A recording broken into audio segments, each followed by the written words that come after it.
신약성경 171면 요한복음 14장 1절로 3절 말씀입니다.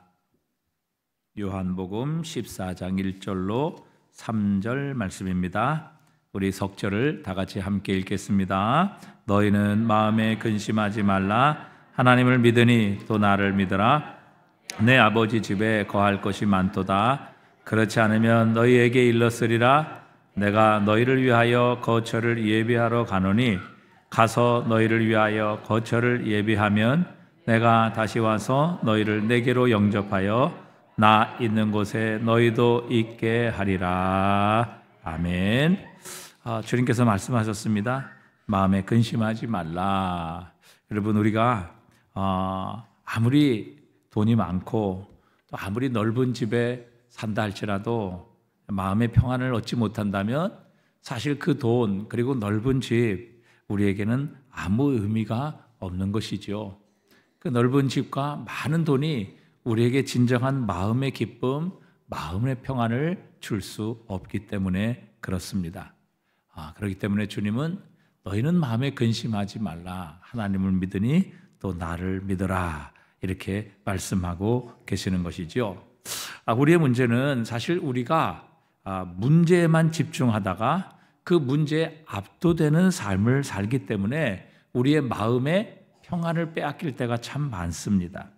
우리가 마음의 평안을 회복하려면 문제를 보는 관점을 바꾸어야 합니다. 우리가 어떤 한 지역을 제대로 이해하고 알아보기 위해서는 항공사진을 찍어보는 것이 정확합니다. 제가 오늘도 지도를 찾아보면서 우리 교회가 어느 위치에 있는가 항공사진을 이렇게 보니까 우리 교회 위치가 그냥 눈에서 보는 것과는 전혀 다른 곳에 위치해 있다는 것을 다시 한번 볼 수 있게 되었습니다. 마찬가지죠. 우리의 삶을 전체적으로 바라보는 일은 정말 말할 수 없이 중요한 일입니다. 대부분의 사람들이 삶에 낙심하고 패하고 무너지는 이유는 삶의 전체를 보는 것이 아니라 단편적인 국면만을 보기 때문에 그렇습니다. 예를 들어 다윗이 사울 왕에게 쫓겨다니며 위기를 맞이하는 그의 삶이 약 한 13년 정도 있었습니다.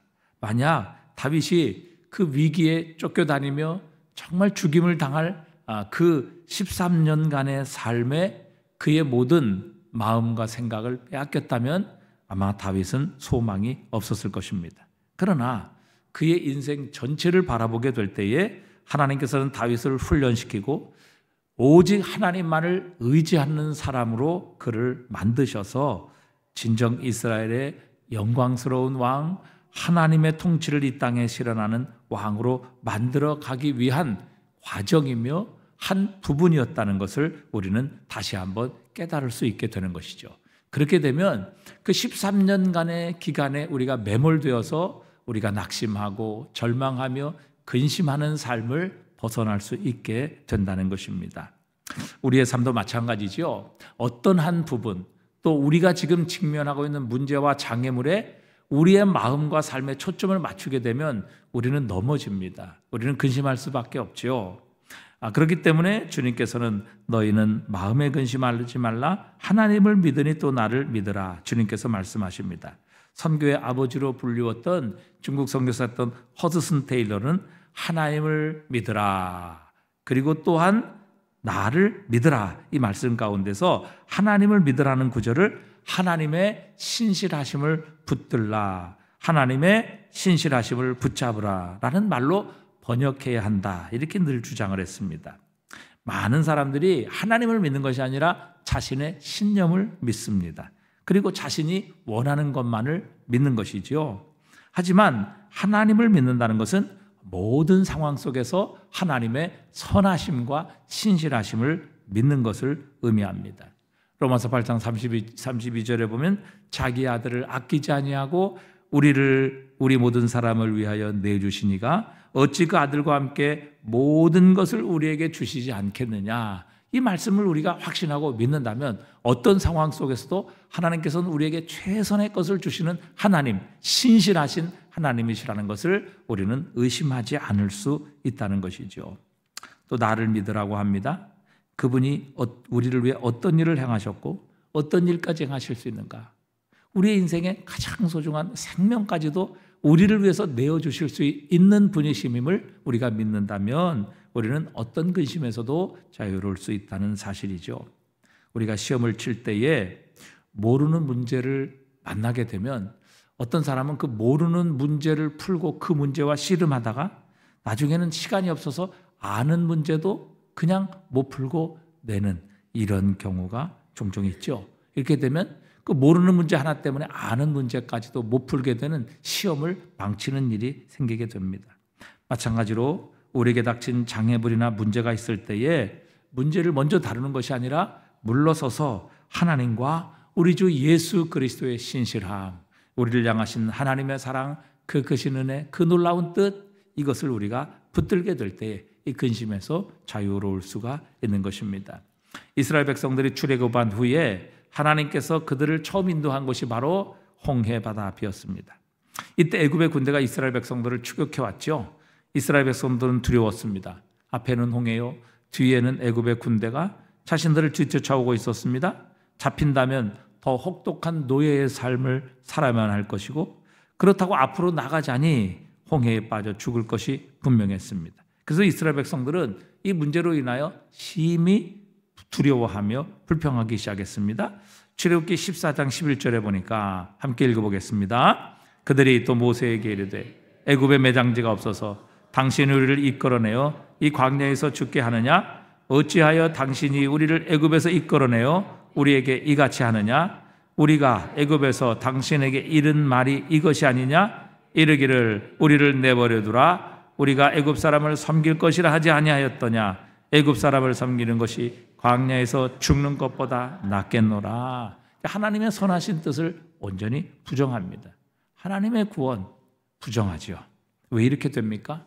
결국에는 자신들 앞에 놓인 홍해와 자신들을 뒤쫓아오는 애굽의 군대를 주목하고 그것의 모든 마음을 빼앗겼기 때문에 결국은 불평과 두려움, 근심, 원망이 그들의 삶을 사로잡았던 것입니다.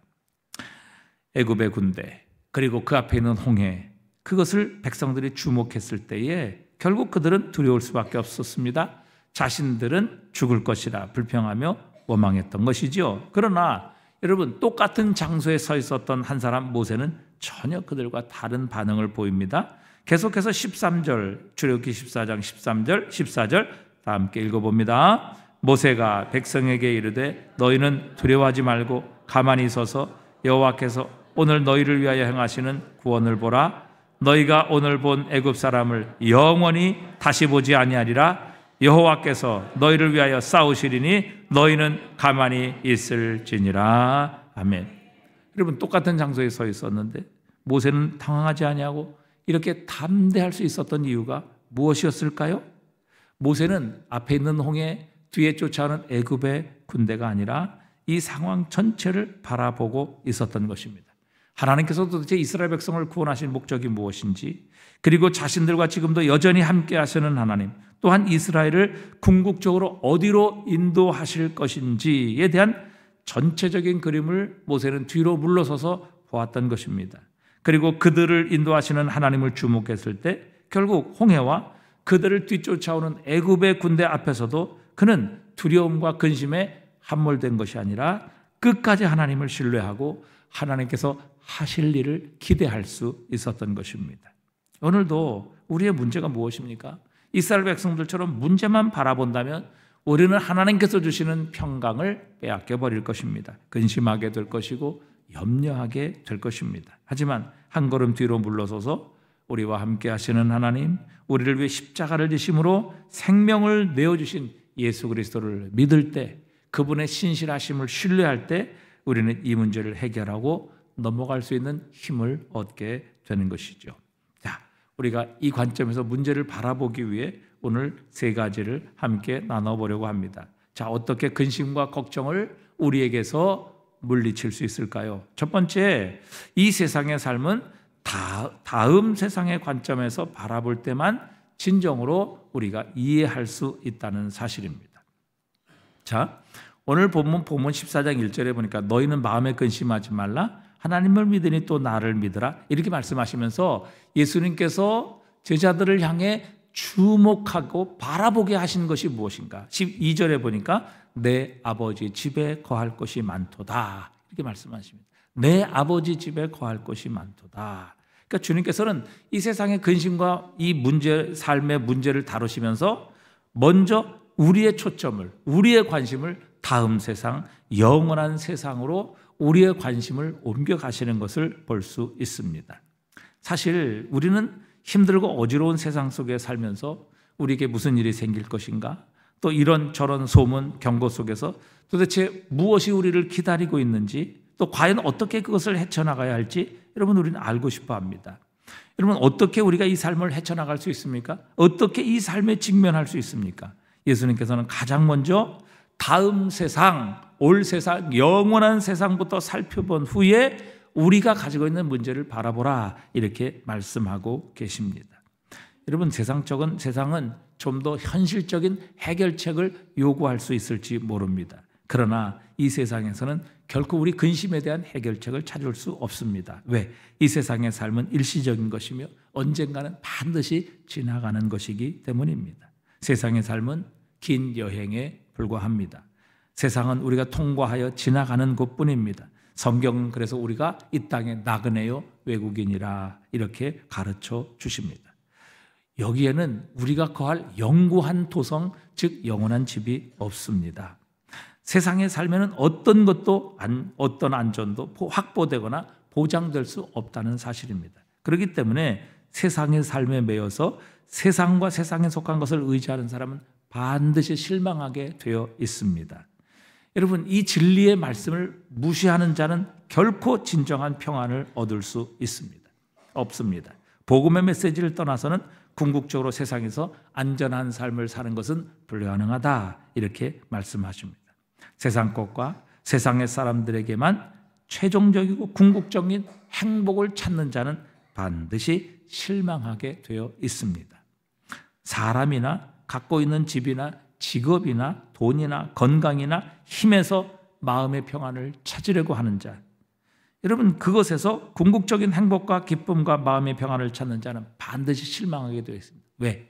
다 지나가기 때문입니다. 어느 날 전부 사라져 버릴 수밖에 없습니다. 여러분 돈이 영원합니까? 돈이 영원히 우리를 따라다니나요? 그렇지 않습니다. 돈은 있다가도 없고 없다가도 있는 겁니다. 하나님께서 주시면 소유하는 것이고 하나님께서 훅 불어버리시면 여러분 하루아침에 날아가는 것이 돈입니다. 저도 옛날에 초등학교 때는 좀 살았습니다. 잘 안 믿으시는 것 같은데 제가 초등학교 다닐 때 저희 집에 자가용이 2대나 있었습니다. 제가 초등학교 다닐 때 우리 기사님이 있었어요. 기사님이. 여러분 안 믿을지 모르지만 기사님이 있었어요. 그래서 제가 이제 차를 타고 학교 앞까지가 가기가 좀 미안해서 다른 친구들이나 선생님들이 보시니까 저 멀리에서 이제 세워달라고 그래서 내려서 이제 학교를 들어갔던 그런 기억이 있습니다. 이제 그때는 한때 좀 잘 나갈 때가 있었습니다. 근데 얼마 못 가더라고요.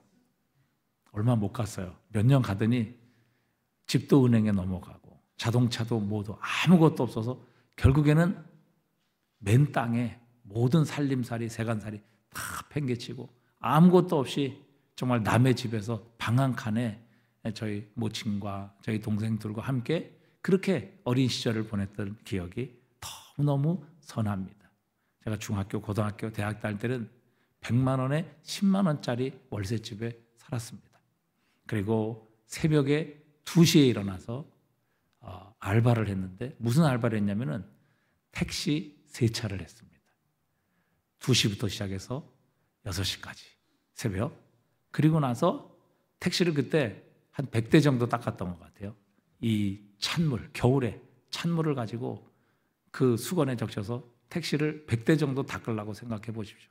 정말 많이 힘이 많이 들었습니다. 그리고 이제 새벽 6시 되면 집에 와서 밥 해 먹고 이제 학교를 갔던 그런 기억도 있습니다. 여러분, 이 세상에서 안정과 평안을 찾으러 가는 사람은 반드시 실망하게 되어 있습니다. 왜요? 그것은 언젠가는 지나가기 때문에 그렇습니다. 여러분, 직업 얼마나 오래 갑니까? 평생 갑니까? 여러분, 건강 신뢰하는 사람, 여러분 어느 날 갑자기 건강을 잃어버려서 병원에 입원하고 또 어느 날을 물어보니까 이 세상 사람이 아닌 분들이 얼마나 많은지 알 수 없습니다. 여러분, 사람이 갖고 있는 직업, 돈, 건강, 힘, 이런 것에서 행복과 마음의 평안을 찾으려는 자는 반드시 실망하게 되어 있습니다. 그런데도 대부분 사람들은 바로 그것에 우리의 행복의 근거를 두고 살아가고 있습니다. 데살로니가전서 5장 3절은 이렇게 경고하십니다.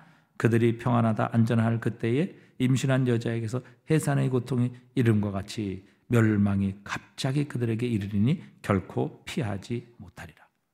여러분, 아기가 언제 나올 건가 예상은 하지만 맞추는 사람은 한 사람도 없어요. 지난 주일에도 우리 김가나 집사님 아직 한 2주 3주 남았는데 갑자기 양수가 터져서 출산을 했단 말이죠. 건강한 아들을 낳았어요. 그럼 언제 이 해산이 임할지 아무도 모른단 말이죠. 여러분, 주님께서 언제 이 땅에 오실지 아는 사람은 아무도 없어요. 평안하다, 안전하다 할 그때에 임신한 여자에게서 해산의 고통에 이름과 같이 멸망이 갑자기 이르리니 결코 피하지 못하리라. 여러분, 주님이 오시는 날도 이렇게 주님께서 오시리라 말씀하고 있어요. 많은 것을 소유하고 평안한 삶을 살 수 있다고 자부했지만 여러분, 한 번의 전쟁으로 모든 것을 잃어버리는 일들이 역사 속에서도 지금도 일어나고 있습니다. 그래서 이런 것들을 의지하지 말라. 그런 것에서 결코 우리의 마음의 평안을 찾을 수 없다. 주님께서는 우리에게 말씀하고 계시는 겁니다. 자, 요한일서 2장 15절로 17절까지 한번 다 같이 읽어봅니다. 이 세상이나 세상에 있는 것들을 사랑하지 말라. 누구든지 세상을 사랑하면 아버지의 사랑이 그 안에 있지 아니하니 이는 세상에 있는 모든 것이 육신의 정욕과 안목의 정욕과 이생의 자랑이니 다 아버지께로부터 온 것이 아니요 세상으로부터 이 세상도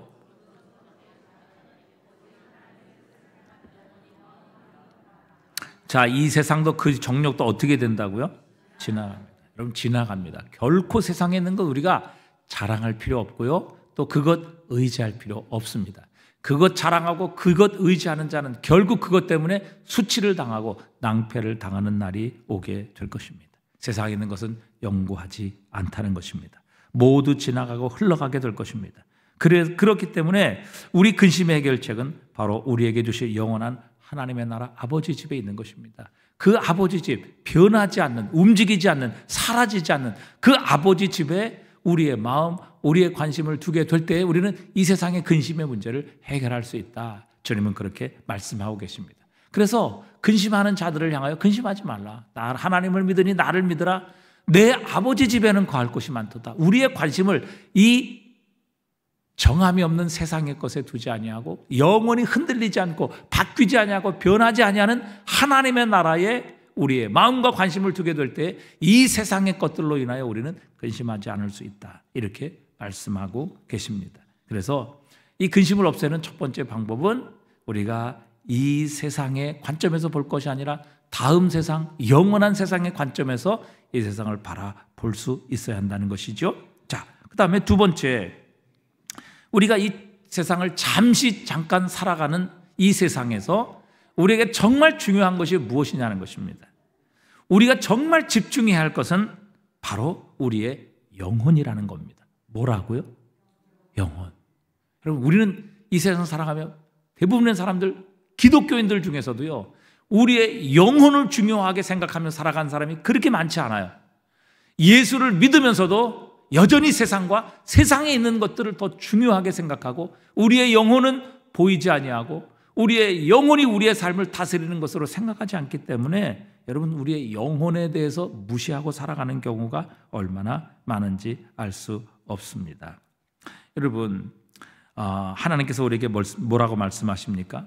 우리에게는 이 세상의 삶보다 더 큰 것, 소멸되지 않는 것이 있다고 말씀하십니다. 그것이 바로 영혼이지요. 육신이 죽고 세상이 끝나도 우리의 영혼은 끝나지 않는다는 사실입니다. 그렇기 때문에 우리가 관심을 가지고 집중해야 될 것, 정말 우리가 마음을 들여 투자할 것은 우리의 육신이 아니라 우리의 영혼이라고 주님은 가르쳐 주십니다. 주님께서 이 점을 분명하게 우리에게 짚어주셨습니다. 복음을 전하기 위해 제자들을 파송하려 하셨습니다. 그때의 출발을 앞두고 두려워하고 염려하는 제자들에게 주신 말씀이 무엇입니까? 마태복음 10장 28절 보니까 사람들이 복음을 전한다는 이유로 너희를 죽일 수 있다. 그러나 그거 두려워하지 말라. 몸은 죽여도 영혼은 능히 죽이지 못하는 자들을 두려워하지 말라. 오직 몸과 영혼을 능히 지옥에 멸하실 수 있는 이를 두려워하라. 이렇게 말씀하셨습니다. 여러분, 원수들은 우리의 몸은 어떻게 할 수 있습니다. 그러나 우리의 영혼은 건드리지 못하는 것입니다. 우리의 영혼은 소멸시키지 못합니다. 우리의 영혼은 공격하지 못합니다. 침해하지 못합니다. 그렇기 때문에 영혼의 삶에 집중하는 것이 바로 이 세상의 근심을 이길 수 있는 두 번째 방법이라 말씀하십니다. 그래서 요한 3서에서도 요한은 성도들을 향하여 간절히 기도합니다. 사랑하는 자여, 내 무엇이 잘됨 같이 영혼이 잘됨 같이 내가 범사에 잘되고 강건하기를 내가 간구하노라. 여러분, 영혼이 잘돼야 범사가 잘되고 육신이 강건한 것이 의미가 있죠. 영혼은 죽어 있는데, 영혼은 피폐해져 있는데 범사가 잘됩니다. 육신이 강건합니다. 여러분, 무슨 의미가 있습니까? 그 육신의 잘됨, 그 육신의 건강을 가지고 여러분 하나님 나라 들어가겠어요? 그것 가지고 과연 하나님 앞에 상 받겠느냐 하는 것입니다. 그래서 사도 요한은 분명하게 우리의 삶의 축복의 순서를 말하고 있는 겁니다. 영혼이 잘 돼야, 범사가 잘 되는 것, 육신이 강건한 것 의미가 있다는 것입니다. 그것이 영광스러운 삶이라는 것이죠. 영혼은 죽어 있고 피폐했는데 육신적으로는 날마다 잘 된다? 그건 복이 아니라 저주입니다. 생각해 보십시오. 그러기에 사도 요한은 우리의 영혼이 잘 되기를 먼저 기도하고, 그 다음에 범사가 잘 되고, 그 다음에 육신이 강건한 것이 의미가 있고, 그것이 진정 하나님 나라를 위한 복이라고 우리에게 가르쳐 주고 있는 것입니다. 여러분, 어리석은 부자에 대한 비유를 기억하시죠? 곡간이 모자랄 만큼 농부로서 큰 성공을 거둔 부자가 이렇게 말합니다. 영혼아, 여러 해 쓸먹을 것을 많이 쌓아두니 이제는 평안히 쉬고 먹고 마시고 즐거워하자. 즉, 만사 형통이로구나. 이제부터는 먹고 마시고 즐기는 일만 남았다. 이렇게 생각했습니다. 그때 하나님께서 찾아오셔서 이 부자에게, 어리석은 부자에게 말씀하십니다. 어리석은 자여, 오늘 밤에 내 영혼을 도로 찾으리니 내 준비한 것이 누구의 것이 되겠느냐. 여러분, 영혼에 오늘 우리의 마음, 우리의 관심을 집중해야 합니다. 그래야 세상 근심을 벗어날 수 있는 것입니다. 그리고 세상 근심을 넉넉히 극복하고 이길 수 있는 것입니다. 영혼이 잘 되면 세상적으로 부족하고 어려움이 있고 핍박을 받을지라도 오히려 우리는 그것으로 인해 기뻐하고 감사할 수 있습니다. 하나님께서 주신 평안을 결코 잃어버리지 않을 수 있다는 사실이죠. 그러나 영혼이 잘 안 되는데, 영혼이 죽어 있는데, 영혼이 메말라 있는데 여러분, 범사가 잘 된다? 결코 그것으로 우리의 모든 근심과 어려움은 사라지지 않는다는 것을 주님은 가르쳐 주고 계십니다. 그렇게 두 번째, 우리가 이 근심에서 벗어날 수 있는 방법은 우리의 영혼에 초점을 맞추고 살아가는 것입니다.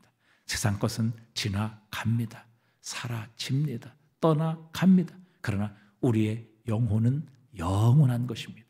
이 영원한 것에 우리의 마음을 두고 우리의 영혼이 잘 되면 여러분, 범사가 좀 부족하고 문제가 생기고 어려움이 있을지라도 그것에 의하여 짓눌리는 삶이 아니라 그것을 넉넉히 극복할 수 있는 영적 역량이 우리에게 길러지게 되는 것입니다. 마지막 세 번째, 여러분, 우리가 지금 살고 있는 삶의 주된 역할과 목적은 다음의 삶을 준비하는 것입니다. 여러분, 이것은 결코 도피주의를 이야기하는 것 아닙니다. 세상을 외면하거나 현재의 삶을 가볍게 여기라, 그런 말도 아닙니다. 수도원에 틀어박혀서 수도사가 되라거나 은둔자가 되라는 것도 아닙니다. 우리의 삶의 주된 역할이 무엇이냐, 이렇게 말씀을 드렸습니다. 즉, 우리가 이 세상을 살아가며 주된 우리의 삶의 목표가 무엇이 되어야 할 것인가. 여러분, 우리에게는 다른 역할도 세상에 살아가며 참 많습니다. 사업도 해야 되고요, 직장일도 하고요, 가정도 챙겨야 됩니다. 최대한 열심히 살아야지요. 우리는 그리스도인으로서 게으르지 말아야 합니다. 그러면서도 지금 살고 있는 삶의 주된 목적, 우리가 사업을 하고 직장일을 하고 가정을 챙기며 최대한 열심을 하면서 이 모든 삶의 주된 목적은 영원한 삶을 준비하는 것임을 잊지 말아야 합니다. 우리의 모든 삶의 영원과 아무런 관계가 없다면 여러분, 우리의 이 땅의 모든 삶은 지금 헛수고하고 있는 것입니다. 그러기에 여러분, 우리가 살아가는 모든 이 땅의 삶은 영원한 삶을 준비하는 것이 주된 목표가 되어야 한다는 사실입니다.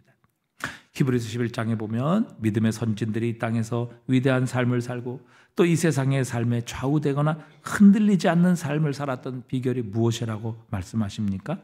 하나님께서 계획하시고 지으실 터가 있는 성을 바라보았기 때문이라 이렇게 말씀하십니다. 그래서 그들은 이 땅에서 외국인과 나그네로라 이렇게 칭함을 받았고 장차 올 것을 준비하며 자신들의 길을 걸어갔던 것입니다.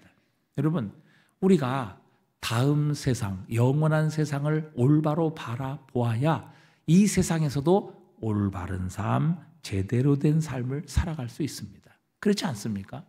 여러분, 영원한 세상에 나를 기다리고 그것이 나를 준비하고 있으며 그것이 내가 들어갈 나라가 바로 그 영원한 나라라는 것을 분명하게 믿고 확신할 때 이 땅에서 우리가 어떻게 살아야 될 것인가, 올바른 삶, 정직한 삶, 하나님이 기뻐하시는 삶을 올바로 제대로 살아갈 수 있는 것이죠. 왜 세상 사람들이 엉망으로 살아갑니까? 죄를 두려워하지 않습니까? 왜 사랑하며 살지 않습니까? 이유는 하나요. 영원한 세상을 전혀 기대하지 않기 때문에 그렇습니다. 믿음의 삶, 그래서 이 세상에서 승리하는 삶을 살았던 우리 믿음의 선배의 비결들을 이렇게 말씀하십니다. 특별히 우리 주 예수 그리스도를 이렇게 표현하고 계십니다. 히브리서 12장 2절입니다. 다 같이 읽어보겠습니다. 믿음의 주요 또 온전케 하신 이인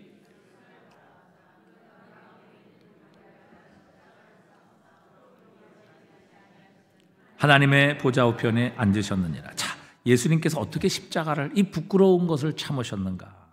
그것은 뭐예요?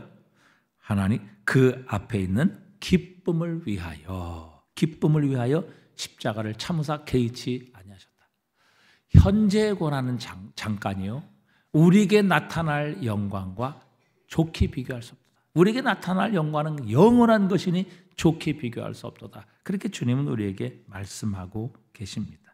여러분, 예수님께서 지상에서 어떤 대접을 받으셨습니까? 한번 보십시오. 대적들이 악의를 품고 하나님의 아들 예수 그리스도를 핍박하며 모함해서 부당하게 십자가 위에서 죽여버렸습니다. 결국 십자가의 고통과 죽음을 당하시면서도 그분은 넉넉히 시험과 시련을 이기셨습니다. 어떻게 그런 억울한 십자가, 고통의 십자가, 자신이 범하지도 않는 죄의 그 십자가의 저주를 받으시며 예수님은 끝까지 그 십자가를 이기고 승리하셨을까요? 그 이유는 그 앞에 있는 즐거움을 바라보셨기 때문입니다. 오늘 그 십자가로 말미암아 구원받을 저와 여러분을 바라보셨던 것이죠. 그 십자가의 잠시 고통과 죽음을 통해서 그분의 십자가를 통해 맺혀질 오늘 저와 여러분 같은 열매를 바라보시며 주님은 그 기쁨을 위하여 그 십자가의 잠시 고통을 참으실 수 있으셨던 것 같습니다. 그분을 따르는 제자들도 마찬가지죠. 로마서 8장에서 바울은 말합니다. 이 세상에서 예수를 믿기에 어려움이 있고 핍박이 있을 것입니다. 우리는 도살할 양같이 취급을 받았습니다. 우리가 편안하게 살 것이고 세상에서 안정된 여생을 보낼 것이라 말씀하지 않으셨습니다. 복음을 믿으면 세상이 핍박할 것이고 대적들이 벌떼처럼 일어나 우리를 대적하게 될 것입니다. 그러나 바울은 말합니다. 로마서 8장 37절 우리 한번 다 같이 읽어봅니다. 그러나 이 모든 일에 우리를 사랑하시는 이로 말미암아 우리가 넉넉히 이기느니라. 내가 확신하노니 사망이나 생명이나 천사들이나 권세들이나 현재일이나 장래일이나 능력이나 높음이나 깊음이나 다른 어떤 피조물도 우리를 우리 주 그리스도 예수 안에 있는 하나님의 사랑에서 끊을 수 없으리라. 아멘.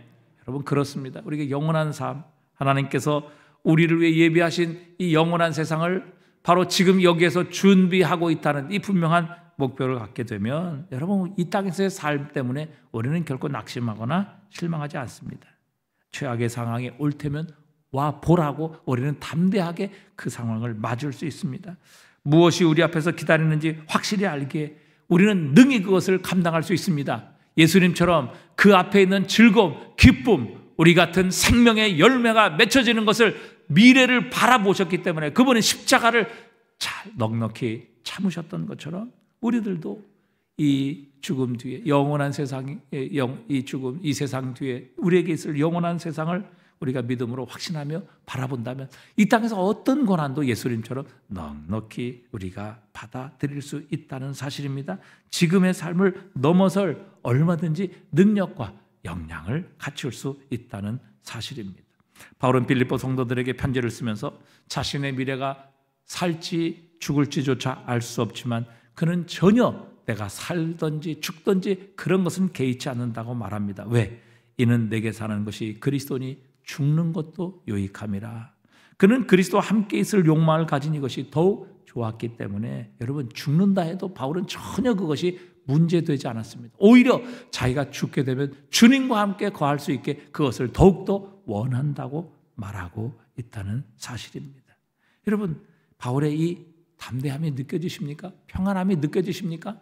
죽음조차도 두려워하지 않냐고 오히려 죽음을 빨리 뛰어넘어 영원한 주님이 자신을 위해 마련하신 그 나라로 들어가기를 소원하는 이 바울의 절대적인 평안. 여러분 이 평안의 토대가 무엇입니까? 바로 자신이 갈 곳에 대한 확신입니다. 자신이 죽으면 이 땅의 육신을 벗어나면 끝나는 것이 아니라 이제 주님이 자신을 위해 준비하신 영원한 하나님의 나라 아버지 집 들어갈 것을 확신했기 때문에 죽음 오히려 환영했습니다. 빨리 오라. 내가 이 죽음을 뛰어넘어 하나님이 나를 위해 예비하신 아버지 집에 들어가리라. 이 확신, 이 절대 평안, 확신 속에서 그런 절대 평안, 죽음조차도 전혀 두려워하지 않을 수 있는 이 평안을 가지고 이 땅을 사역할 수 있었던 것입니다. 디모데후서 4장 7절에도 나는 선한 싸움을 싸우고 나의 달려갈 길을 마치고 믿음을 지켰으니 이제후로는 나를 위하여 의의 면류관이 예배되었으므로 주 곧 의로우신 재판장이 그날에 내게 주실 것이며 내게만 아니라 주의 나타나심을 사모하는 모든 자에게도니라 말씀하십니다. 우리 대부분 다 죽음을 두려워하잖아요. 공포의 대상으로 여기잖아요. 마치 우리를 잡으러 오는 저승사자처럼 생각합니다. 죽음이야말로 가장 무서워하는 것, 피하고 싶은 것이라고 세상은 말합니다. 그러나 예수 그리스도는 그렇지 않다고 말씀하십니다. 죽음은 주님을 따르는 자들이 아버지 집으로 들어가는 하나의 문이라고 말씀하십니다. 그래서 주님께서는 근심하지 말라. 내 아버지 집에 거할 곳이 많다. 죽는다는 것은 곧 그리스도와 함께 있는 것을 의미하는 것입니다. 내가 너희를 위하여 거처를 예비하러 가노니 가서 너희를 위하여 거처를 예비하면 내가 다시 와서 너희를 내게로 영접하여 나 있는 곳에 너희도 있게 하리라. 죽음은 우리 주님, 우리가 그렇게 사랑하는 주님, 우리가 사모하는 그 주님과 영원히 함께 있는 것, 이것을 세상 사람들은 죽음이라 이렇게 표현하고 있는 것입니다. 아무리 세상에서 행복해도 우리가 잊지 말아야 합니다. 이 세상에 속한 것에 좌우되는 행복은 언젠가는 무너지게 되어 있습니다. 끝나게 되어 있습니다. 여러분 그것에 우리의 기쁨과 우리의 행복에 토대를 두어서는 안 된다는 말입니다. 우리의 삶의 끝에 영원한 하나님의 집이 기다리고 있다는 사실, 이것이 바로 우리의 신앙의 첫 자리에 있어야 합니다. 그리고는 나머지 삶을 살아야 하지요. 우리가 진정 그리스도의 것이라면 세상의 그 무엇도 누구도 우리를 주님의 사랑에서 끊을 수 없다는 확신을 가지고 있어야 합니다. 그때에 우리는 세상의 어떤 근심, 걱정으로부터도 자유하고 이것을 이길 수 있는 놀라운 하나님의 담대함과 능력을 우리 속에 회복할 수 있게 되는 것입니다. 오늘 세 가지를 살펴봤습니다. 여러분 이 문제, 이 근심에서 벗어나는 방법, 첫 번째, 우리가 단편적인 문제와 우리가 지금 당하는 고난에 함몰되어 있을 것이 아니라 영원의 관점에서 우리가 지금 문제를 바라보는 것입니다. 마치 다윗처럼, 모세처럼 홍해를 바라보고 또는 자신이 당하는 고난, 사울 왕의 고난이 아니라 자신의 인생 전체를 향하고 또 자신을 향한 하나님의 전체적인 계획 속에서 자신을 바라보는 것, 무엇보다 영혼의 관점에서 지금의 문제를 바라보게 될 때 우리는 넉넉히 근심을 이길 수 있는 능력과 담대함을 얻을 수 있습니다. 그래서 여러분, 내가 지금 당하는 문제, 내가 지금 가지고 있는 장애물에 함몰될 것이 아니라 영혼의 관점에서 지금 내가 당하는 문제를 우리가 멀리 서서 바라본다면 넉넉히 이 모든 문제가 주는 근심에서 벗어날 수 있다는 사실입니다. 하나님은 합력하여 선을 이루실 것입니다. 우리에게 가장 좋은 것을 주시는 주님께서 허락하셨다면 우리의 유익을 위해서 허락하셨다는 것을 확신할 수 있기 때문이죠. 두 번째, 정말 우리의 이 땅의 삶에서 중요한 것은 우리의 영혼이라는 것입니다. 우리가 건강하고 물질적으로 풍성한 삶을 사는 것, 여러분 중요한 일일 수 있습니다. 그러나 우리의 영혼이 잘 되는 것보다 결코 중요한 일은 아닙니다. 영혼이 우리의 삶의 우선순위가 되어야 되고 이 세상을 살면서 영혼에 우리의 모든 관심을 가져야 합니다. 왜? 세상과 세상에 있는 모든 것 사라지고 없어지는 날이 오지만 우리의 영혼은 영원하기 때문입니다. 그래 오늘도 우리의 영혼에 관심을 가져야 합니다. 영혼이 잘 돼야 합니다. 그렇게 될 때 세상적으로는 부족할지라도 영혼이 잘 되면 우리는 세상적인 것들로 인하여 근심 걱정하지 않을 수 있습니다. 넉넉히 이길 수 있다는 사실이죠. 마지막 세 번째, 이 땅은 영원한 삶을 위한 준비라는 것. 우리가 이것 기억한다면 이 땅에서 어떻게 살아야 할 것인가 하는 것을 분명한 해답으로 얻을 수 있습니다. 없어질 것, 사라질 것, 잠시 있을 것, 이것을 위해 우리의 시간과 삶을 투자할 것이 아니라 영원한 하나님의 나라, 우리에게 주신 영원한 상급을 위해서 오늘도 이 땅에서 올바른 삶, 제대로 된 삶, 하나님 기뻐하시는 삶을 살아 정말 하나님 앞에 섰을 때 착하고 충성된 종이라고 칭찬받는 인생이 될 수 있게 하실 겁니다. 오늘도 우리가 너희는 마음에 근심하지 말라. 하나님을 믿으니 또 나를 믿으라. 내가 너희를 위하여 거처를 예비하러 가노니 가서 너희를 위하여 거처를 예비하면 내가 다시 와서 너희를 내게로 영접하여 나 있는 곳에 너희도 있게 하리라. 죽음은 끝이 아니라 바로 예수님이 계신 그곳, 우리를 위하여 자신의 생명까지 버리신 주님이 계신 그곳에 주님과 영원히 함께 있는 것, 이것이 바로 우리의 죽음이라 주님은 우리에게 말씀하고 계십니다. 오늘도 우리의 지금 이 문제 단편적인 관점에서 볼 것이 아니라 영혼의 관점에서 바라보고 그러면 근심을 벗어날 수 있습니다. 또 우리가 이 세상의 물질적인 문제, 내 건강의 문제, 또 내 인생의 문제가 아니라 내 영혼이 잘 되는 것에 우리의 관심을 갖고 거기에 우리의 인생의 초점을 맞추게 될 때 여러분 어떤 근심도 넉넉히 이길 수 있습니다. 심지어 여러분 바울같이 죽음조차도 우리는 환영하며 맞이할 수 있게 된다는 사실이죠. 마지막 세 번째, 이 땅은 영원한 세상을 위한 주된 준비의 과정이라는 것 기억하면 우리는 이 땅에서도 정말 멋진 삶, 하나님 기뻐하시는 삶을 살아갈 수 있는 것입니다. 오늘 다시 한번 주님께서 우리에게 말씀하시는 것처럼 너희는 마음에 근심하지 말라. 어떻게 근심하지 않을 수 있는가? 이 세 가지의 과정을 통해서 우리의 모든 근심이 우리에게서 떠나가고 하나님께서 주시는 하늘의 평강이 우리의 마음과 생각을 주장하시는 이 놀라운 은혜가 회복되는 밤이 되실 수 있기를 바랍니다.